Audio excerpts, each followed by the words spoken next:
বাড়ি বাড়ি জলের লাইন দেওয়ার একটা কর্মসূচি শুরু হচ্ছে, আর আগামীকাল থেকে তার কাজ শুরু হয়ে যাবে। তার একটা ভালো কাজের একটা ভালো উদ্বোধন হওয়া দরকার, যেটা স্মরণীয় হয়ে থাকে আমাদের প্রত্যেকের কাছে।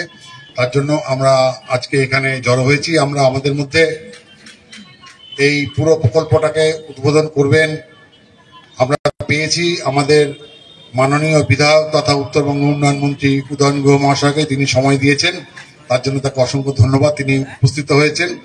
আমরা এমইডি অর্থাৎ মিউনিসিপ্যাল ইঞ্জিনিয়ারিং ডিপার্টমেন্ট যেটা রয়েছে সেখানকার ভারপ্রাপ্ত এই সমস্ত আধিকারিকরা রয়েছেন, এক্সিকিউটিভ ইঞ্জিনিয়ার রয়েছেন, অ্যাসিস্ট্যান্ট ইঞ্জিনিয়ার রয়েছেন, আরো অনেকেই রয়ে গেছেন। এখানে নাগ সাহেব আছেন, এমইডি নর্থ সার্কেলের সুপারিনটেন্ডিং ইঞ্জিনিয়ার, তো তারাও উপস্থিত হয়েছেন। আমি মাননীয় শ্রী উদয়ন গুহ মহাশয়কে মঞ্চে ডেকে নিচ্ছি। স্যার, আপনি যদি মঞ্চে আসেন।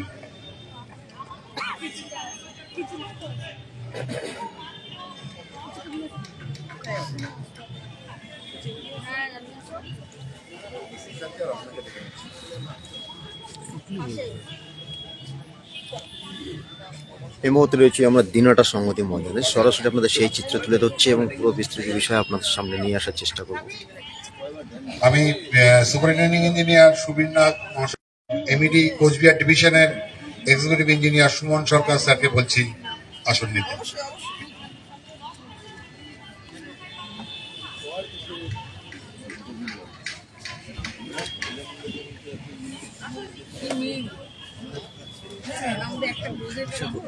আজকের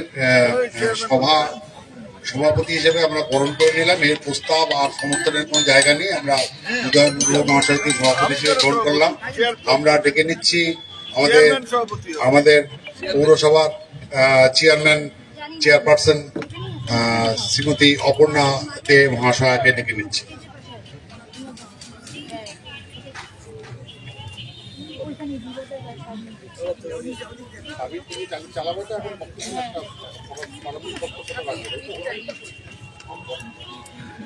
আমাদের কর্মসূচির এখনকার অঙ্গ বরণ করে নেওয়া। আমাদের যারা বিশেষ অতিথি হিসেবে রয়েছেন, উদ্বোধক রয়েছেন, প্রত্যেককে আমরা বরণ করে নেব। আমাদের কর্মী মেয়েরা তাদেরকে বরণ করে নিচ্ছেন।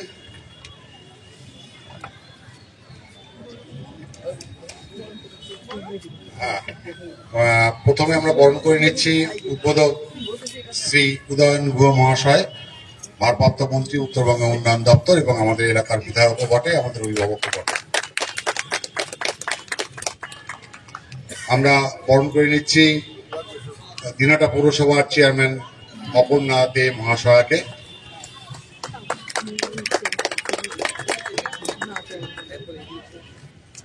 আমরা খুব গর্বিত যে আমাদের চেয়ারম্যান নতুন দায়িত্ব নেওয়ার পরই এমন একটা বড় প্রজেক্ট শুরু হচ্ছে আর কি। আমরা বরণ করে নিচ্ছি executive engineer superintending engineer Subir Nag মহাশয়কে।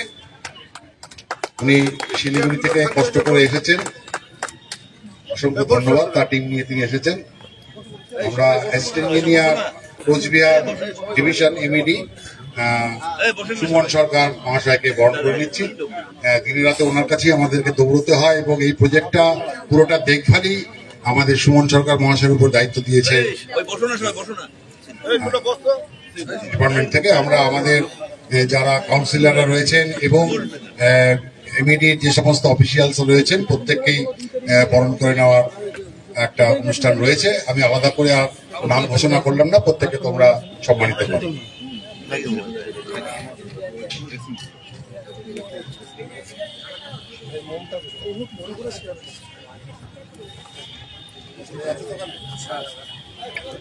বরণের প্রক্রিয়া চলতে থাকুক। আমরা প্রদীপ প্রজ্বলনের মাধ্যমে আজকের বর্তমান কর্মসূচি একটা পর্যায়ে উন্নীত করব। ভারতীয় সংস্কৃতি অনুযায়ী আগুনের পরশ না থাকলে কোনো কিছু শুদ্ধ হয় না। সেই আগুনের পরশ দিয়েই আজকে আমাদের এই প্রদীপ জ্বালানোর অনুষ্ঠানটি হবে এবং প্রদীপ জ্বালাবেন আমি অনুরোধ করছি শ্রী উদয়ন গুহ মহাশয়কে এবং আমি মঞ্চে উপবিষ্ট সমস্তদেরকেই সাহায্য করতে বলছি একটু। একটু হাততালি তো হতেই পারে, এত বড় কাজ আমাদের এখানে হচ্ছে।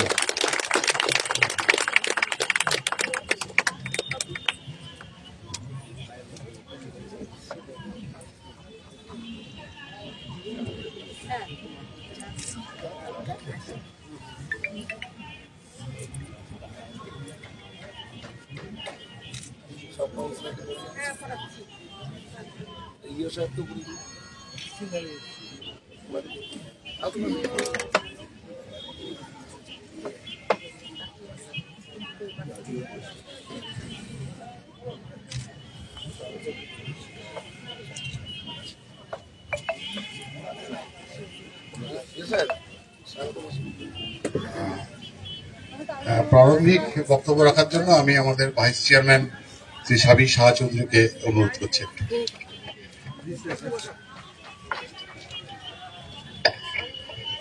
নমস্কার। আজকে আমাদের প্রকল্পের মাধ্যমে বাড়ি বাড়ি জল সরবরাহ দিনাটা পৌরসভায় তার উদ্বোধনী অনুষ্ঠান। আজকের এই উদ্বোধনী অনুষ্ঠানে মঞ্চে উপস্থিত আছেন দিনাটা পৌরসভার চেয়ারপারসন শ্রীমতী অপর্ণা দে নন্দী, উপস্থিত আছেন ভাইস চেয়ারম্যান শ্রী সাবির শাহ চৌধুরী, এমইডির সুপারিনটেন্ডেন্ট ইঞ্জিনিয়ার আছেন এক্সিকিউটিভ ইঞ্জিনিয়ার বিশু ধর আছেন আমার সামনে দিনাটা পৌরসভার বিভিন্ন ওয়ার্ডের কাউন্সিলররা, এমইডির সাথে যুক্ত আধিকারিকেরা, পৌরসভার এক্সিকিউটিভ অফিসার সহ বিভিন্ন কর্মীরা এবং শুধু নাগরিকবৃন্দ। আমি সবাইকে শুভেচ্ছা ও নমস্কার জানাই। এটা দিনাটার পক্ষে নিশ্চয়ই আজকে একটা আনন্দের দিন যে বাড়ি বাড়ি জল প্রকল্প, যদিও আমরা অতীতে কিছু কিছু কাজ করেছিলাম, কিন্তু সেক্ষেত্রে বেনিফিশিয়ারিকে একটা অর্থ দিয়ে জলের লাইন বাড়িতে নিতে হতো। এবং আপনারা শুনলেন যে যেসব ওভারহেড রিজার্ভার থেকে জল সরবরাহ করা হতো সেগুলো এতটাই পুরনো যে নানা সময় নানা সমস্যা দেখা দিত, এবং পাম্পগুলো তো যে ফোর্সের দরকার সব বাড়িতে জল পৌঁছে দেওয়ার জন্য, সেই ফোর্সটাও সবগুলো পাম্পে সমানভাবে নেই। তার ফলে দিনাটা শহরে প্রত্যেক বাড়িতে জল সরবরাহ করতে গিয়ে কিছু কিছু সমস্যা আমাদের অতীতেও সম্মুখীন হতে হয়েছে, এখনো হচ্ছে। এটাকে কাটিয়ে উঠে, কারণ আমাদের রাজ্যের সরকার ইতিমধ্যেই অমৃত প্রকল্পের যেটা আগে শুরু হয়েছিল, যেটা এসি সাহেব বললেন যে 1 লক্ষ জনসংখ্যা বিশিষ্ট পৌর এলাকাগুলোতে হয়েছে। পরবর্তীকালে জল স্বপ্ন প্রকল্পের মধ্যে দিয়ে গ্রামের প্রতিটি বাড়িতে জল সরবরাহের কাজ চলছে। চেষ্টা করা হয়েছিল যে 2024-এর ডিসেম্বরের মধ্যে, 31শে ডিসেম্বরের মধ্যে প্রত্যেকটা বাড়িতে জল পৌঁছে দেওয়া। কিছু কিছু সমস্যার জন্য হয়তো পুরোটা করা যায়নি, কাজ চলছে। তেমনি এখন যে 1 লক্ষের নিচে যে জনসংখ্যা যেসব পৌর এলাকায়, সেখানে যাতে এই জল সরবরাহের কাজটা করা যায় সঠিকভাবে, তার জন্য এই প্রকল্প নেওয়া হয়েছে। কাগজে কলমে আমাদের শহরে জনসংখ্যা 11 সালের জনগণনা অনুযায়ী 36,000-এর একটু বেশি, যদিও সেটা আজকে হিসেব মতন 44,000 বলা হচ্ছে কাগজে কলমে।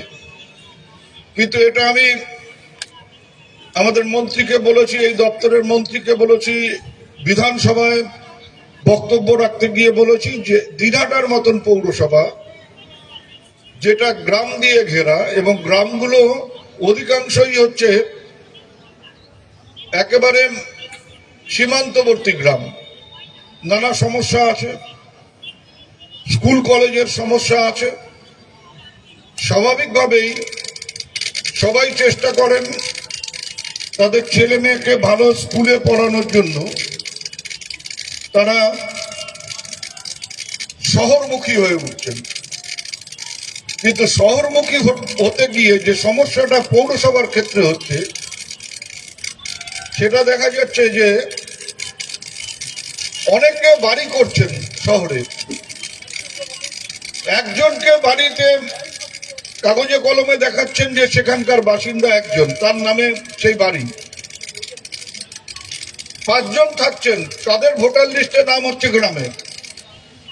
অর্থাৎ পৌরসভাকে পরিষেবা দিতে হচ্ছে 5 জনের, কিন্তু পৌরসভা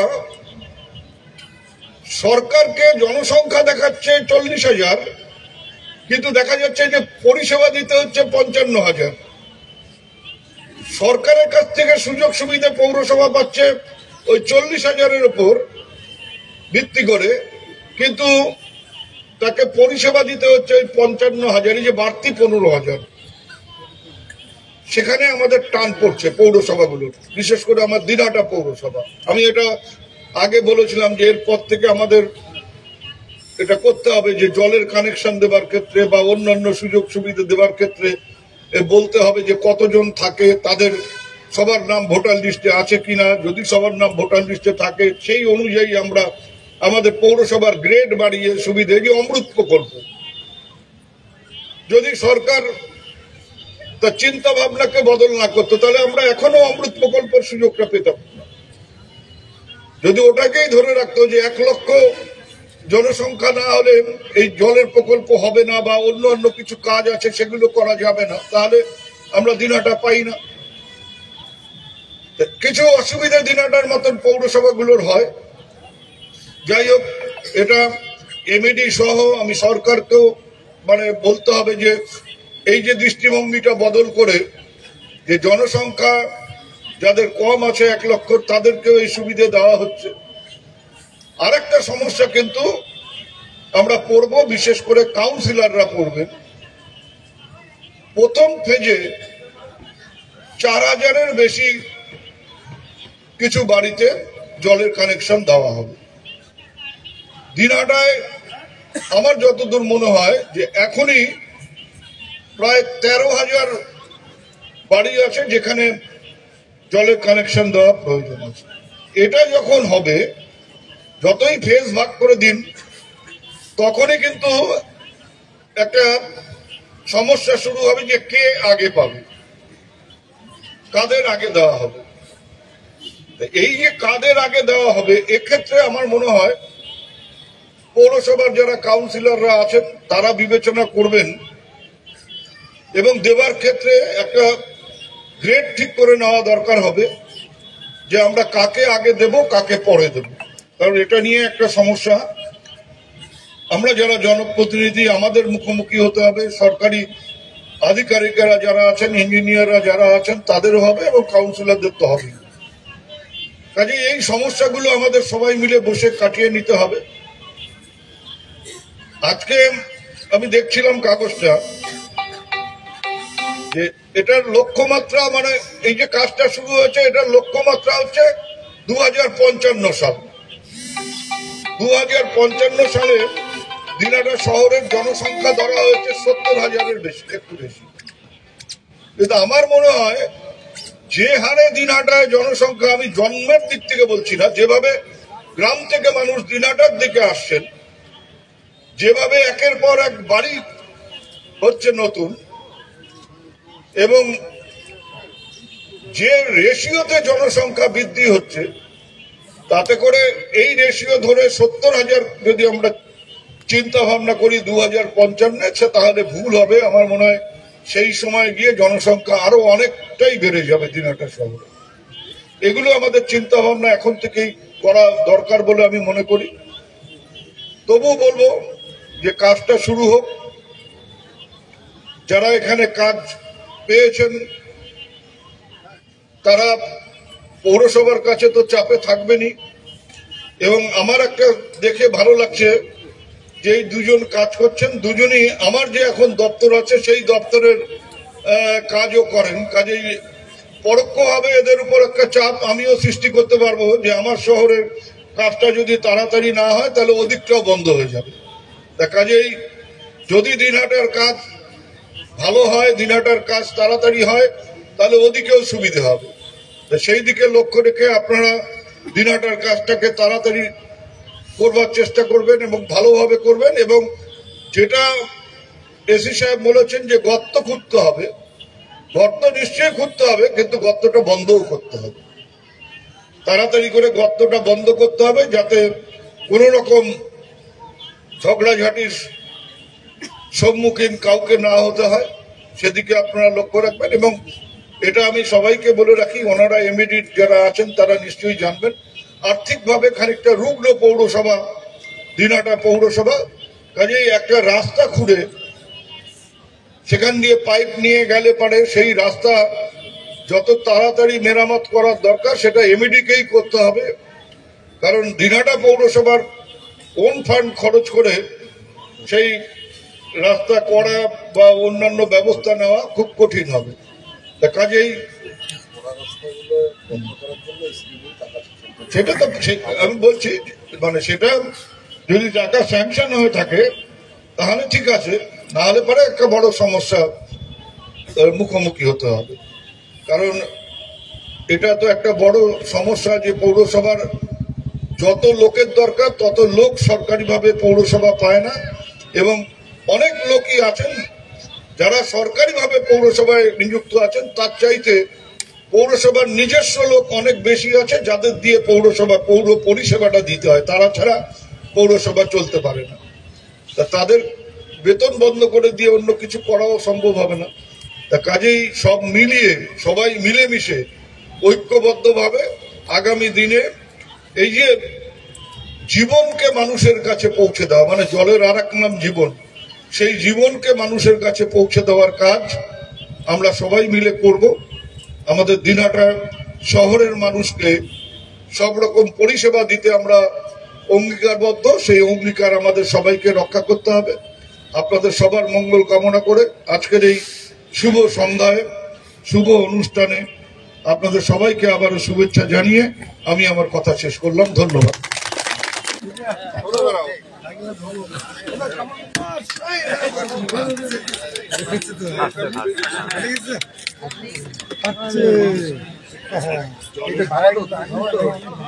ভালো আছে।